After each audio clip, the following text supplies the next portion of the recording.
Assalamualaikum warahmatullahi wabarakatuh.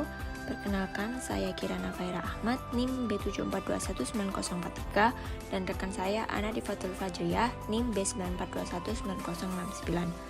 Pada kesempatan kali ini, kami akan membahas materi mengenai sejarah pengelolaan dan regulasi zakat dari mata kuliah manajemen zakat. Pengelolaan zakat adalah suatu kegiatan perencanaan, pengorganisasian, pelaksanaan, pengawasan terhadap pengumpulan dan pendistribusian, serta pendayagunaan zakat. Pengelolaan zakat tidak bisa dilakukan secara sembarangan karena dalam pemanfaatan zakat sendiri harus disesuaikan dengan syariat agama, karena zakat memiliki peran penting juga terhadap upaya pengembangan ekonomi di Indonesia. Zakat sendiri harus dikelola oleh amil yang profesional dalam bertugas sebagai pengelola zakat. Terdapat beberapa unsur yang perlu diperhatikan dalam melaksanakan keberhasilan pengelolaan zakat, yaitu strategi kinerja. Islam mengajarkan umatnya untuk memberikan nilai etos kerja yang dapat memotivasi untuk mencapai kesuksesan. Etos kerja merupakan unsur yang harus diaplikasikan dalam melakukan segala kegiatan, terutama dalam pengelolaan zakat. Selanjutnya, strategi pengumpulan zakat. Menurut Abu Bakar dan Muhammad, terdapat beberapa tahapan dalam strategi pengumpulan zakat, infak maupun sedekah, yaitu penentuan segmentasi dan target, persiapan sumber daya, dan komunikasi. Selanjutnya ada strategi marketing. Penerapan pemasaran juga dilaksanakan di dalam lembaga zakat. Lembaga zakat harus memiliki bidang pemasaran yang handal, kreatif, dan mampu melakukan terobosan untuk mendapatkan muzaki baru dalam rangka menjaga keberlangsungan lembaga.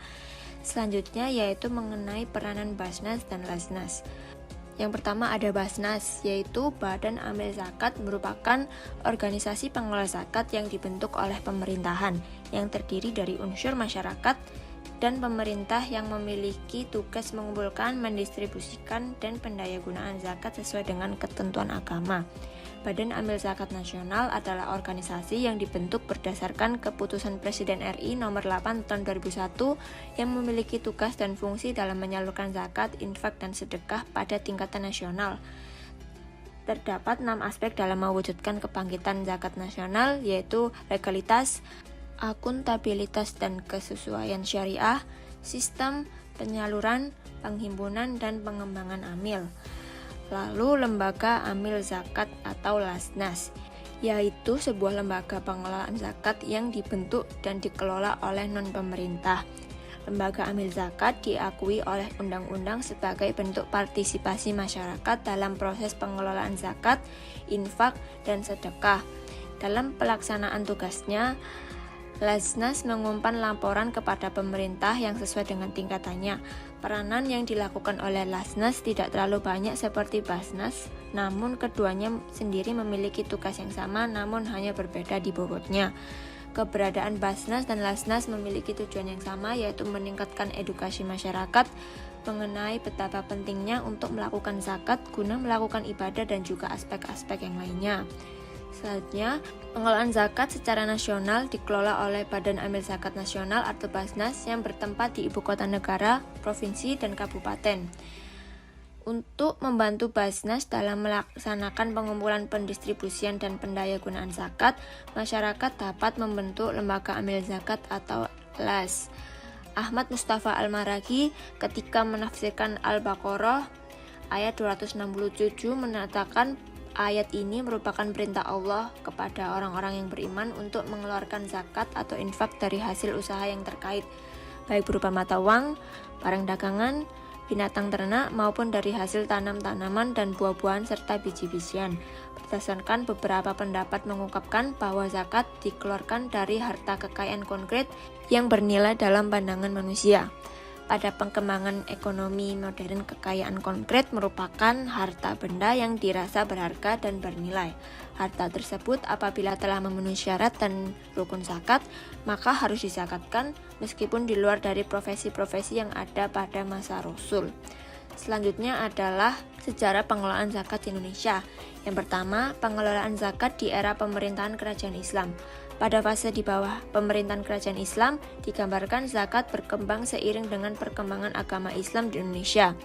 terdapat dua macam praktek zakat, yaitu sebagai pajak keagamaan yang dipungut oleh negara dan sebagai sumbangan sukarela yang dilakukan umat Islam tanpa melibatkan negara. Pada fase ini tidak ditemukan regulasi atau peraturan tentang zakat yang dibuat oleh negara atau kerajaan Islam pada masa itu. Yang kedua, pengelolaan zakat di era pemerintahan kolonial. Pada fase pemerintahan kolonial Belanda, zakat berkembang atau dipraktekkan oleh umat Islam dengan leluasa. Hal ini karena pemerintahan Belanda yang sekuler menjaga jarak untuk tidak melakukan intervensi terlalu jauh dalam ranah agama. Pemerintah Hindia Belanda menerbitkan peraturan nomor 6200 tanggal 28 Februari tahun 1905 yang intinya bahwa pemerintah Hindia Belanda tidak akan lagi mencampuri urusan pelaksanaan zakat dan sepenuhnya diserahkan kepada umat Islam. Yang ketiga ada sebelum tahun 1999. Pada awal kemerdekaan, pengelolaan zakat masih diserahkan pada masyarakat. Pada tanggal 8 Desember 1951, Kementerian Agama mengeluarkan surat edaran yang berisikan tentang pelaksanaan zakat fitrah, yang intinya pemerintah mendorong masyarakat secara aktif mengawasi pendistribusian zakat agar sesuai dengan hukum Islam. Yang terakhir ada pasca reformasi tahun 1998. Pada tahun 1999, pemerintah beserta DPR mengesahkan Undang-Undang Nomor 38 Tahun 1999 tentang pengelolaan zakat dengan peraturan pelaksana berupa Keputusan Menteri Agama Nomor 581 Tahun 1999. Pada masa ini, lembaga amil zakat diakui dan mendapat perlindungan hukum dengan catatan harus dikukuhkan terlebih dahulu. Salah satu lembaga amil zakat yang didirikan yaitu Baitul Mal Muamalat yang didirikan oleh Bank Muamalat Indonesia pada tanggal 16 Juni tahun 2000. Dalam undang-undang ini juga belum mencantumkan sanksi bagi orang-orang yang tidak melaksanakan zakat, sehingga potensi zakat belum dapat dimanfaatkan secara maksimal. Sekian dari materi pada kesempatan kali ini. Apabila ada kesalahan dalam pemaparan, kami memohon maaf seikhlas-ikhlasnya. Wassalamualaikum warahmatullahi wabarakatuh.